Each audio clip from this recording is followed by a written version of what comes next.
everybody. Good morning. Welcome to the Coffee and Crayons podcast. Coffee and Crayons is our virtual meeting place for adults to have a conversation about our childhood dreams. I'm your host, Sheréa VéJauan, co-founder of the Goal Setters Club and author of the 2019 Goals Journal. This podcast is brought to you by Kingdom Life Clothing Company. Kingdom Life Clothing Company designs, creates, promotes, and supports urban-style alternative gear for the belief in you. For more information, visit kingdomlifeclothing.com. Today is Tuesday, January 15th. If this is your first time joining us, welcome. In this podcast, I want to encourage you to do the before work. I always like to begin with a quote or a few quotes.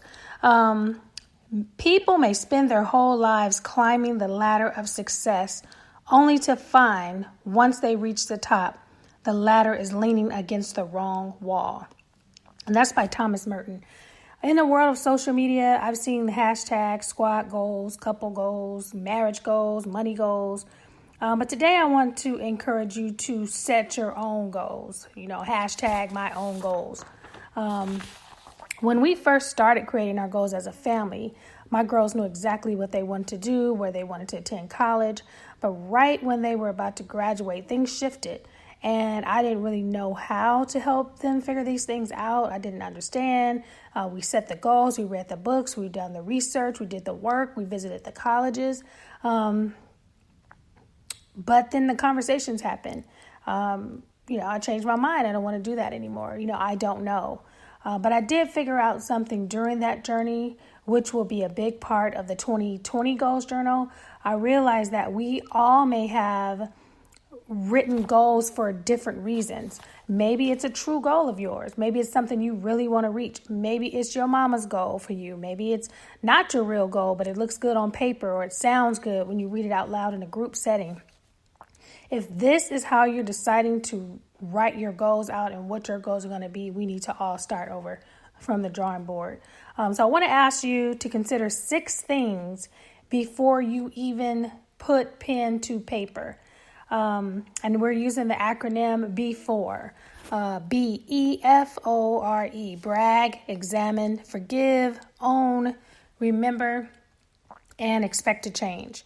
So brag. The more you praise and celebrate your life, the more there is in life to celebrate. And that's by Oprah Winfrey. Before I started on future goal setting, I always try to look at my past accomplishments. For those of you who have the 2019 Goals Journal, in the back of each section of your journal, there's a space to write in the highlights of the month. This is so very important because it's a reminder of the hard work you put in. No matter how big or small your accomplishments are, listed anyway. It's also a good idea to keep photos and awards visible through your home or your office as a constant reminder of your accomplishments. E is for examine. Examine who you are now. One thing's for sure, if you've been following me since the beginning, if you've been doing the work, if you've been creating weekly, daily, monthly, and yearly routines, if you've been reading the books and taking the challenges, I can guarantee you that you are not the same person that you were last year. I believe that one new friend, one new book, one new course, one conference can change the direction of your life. So make sure as you're writing your goals out for this year that you are not simply transferring your unfinished goals from 2018 onto your 2019 journal. Take a moment to sit still, see if you still want that goal. Is it still relevant? And if it's not, just let it go. F is for forgive. You cannot travel back in time to fix your mistakes, but you can learn from them and forgive yourself for not knowing better. That's from Leon Brown. So you set a goal to lose 25 pounds, but you only lost 5. Maybe you did all you could. Maybe you cheated. Or you simply failed. It's okay. Before you dive into a new year, learn to forgive yourself and start over. Achieving your goals should be challenging yet exciting. They should not be stressful. You should not be beating yourself up. You should be appreciating and enjoying the journey. When you know better, you do better. Now that you know, forgive yourself and keep moving. The O is for own. Own who you are. You were born an original. Don't die a copy. Before moving to the Inland Empire, I attended New Song Church in Irvine, and one of the things that attracted me to this church was a saying that they used to describe the church. Besides being multicultural, it was the home of the misfits, the outcast, the other. And I really felt that was me, because in crowded rooms, I felt out of place, or I felt at times, unwelcomed or uncomfortable. But a few years later, I accepted a position on staff, and we were required to take assessment tests. And one was the spiritual gifts test, and one was, I think, SHAPE. Then one was the Myers-Briggs. And that, to me, was life-changing for me. I realized that why I was so compassionate about certain things, why I did things a certain way, why I felt a certain way about certain things. I also heard for the first time that I was an introvert, that I was an INFJ, and that there are only 1% of me, in the world. So I did love people. I just didn't want to be around people all day. It didn't give me energy. Later, when I attended Chaffey College, our instructor made us take a bunch of assessments as it related to our personality, our work habits, our career. And that was also a game changer for me. Before we even started the class, we had to take like 10 or 15 different assessments. And what I really liked was after there were suggestions on what type of careers would fit your personality. So I want to encourage you to take as many assessments as you can as you get to know who you are and why you do things a certain way. I think that will help you navigate through this craziness called life. R, remember your why. In your journal, there's an entire section dedicated to creating a vision board. Make sure you have a visual of your goals that you can review often, whether it's a big vision board or photo collage on your desk, or just one photo that you take with you on the go as a reminder.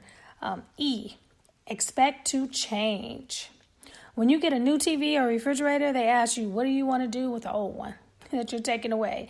Or if you're changing careers and you get a promotion to Washington from California, there's going to be a drastic weather change. So you might need new work clothes, new face products, bigger jackets. If you really win the lottery, are your financial affairs set up to adjust to that lifestyle? Do you need a trust fund, a tax attorney, a lawyer, a security system, or a security team? So start researching those things now. I've said this to singles many times. You keep saying you want to get married, but you don't have space for anyone. You have one cup in the cabinet. So if you're expecting to have a mate or expecting two, then buy a set. When you know the baby is coming, you create a nursery. When you go back to school, you set up a study space. So it's about expectation. Prepare for what you're expecting. So those are my 6 tips for you. Before the goal, brag, examine who you are, forgive yourself, own who you are, remember your why, and expect to change. So here's your assignment for this week. Try to do at least 2 assessments online this week. I'll try to post the links for those of you who are, I think there's show notes that I can post to give you access to some of the assessments that I've taken. Also, try to create a visual that incorporates your 2019 goals. That could be a vision board, a photo collage, a painting, anything visual that you can look at every day that reminds you of your goals. And then lastly, make room for your goal. Whatever you're expecting, make room for it. Pretend like it's coming this week and make the appropriate adjustments. So thank you for joining me this morning. I hope this segment has helped you to have a successful goal-achieving week. Again, I am Sheréa VéJauan, author of the 2019 Goals Journal. Feel free to share this podcast with your friends and family and encourage them to reach their goals. Have an awesome, awesome day.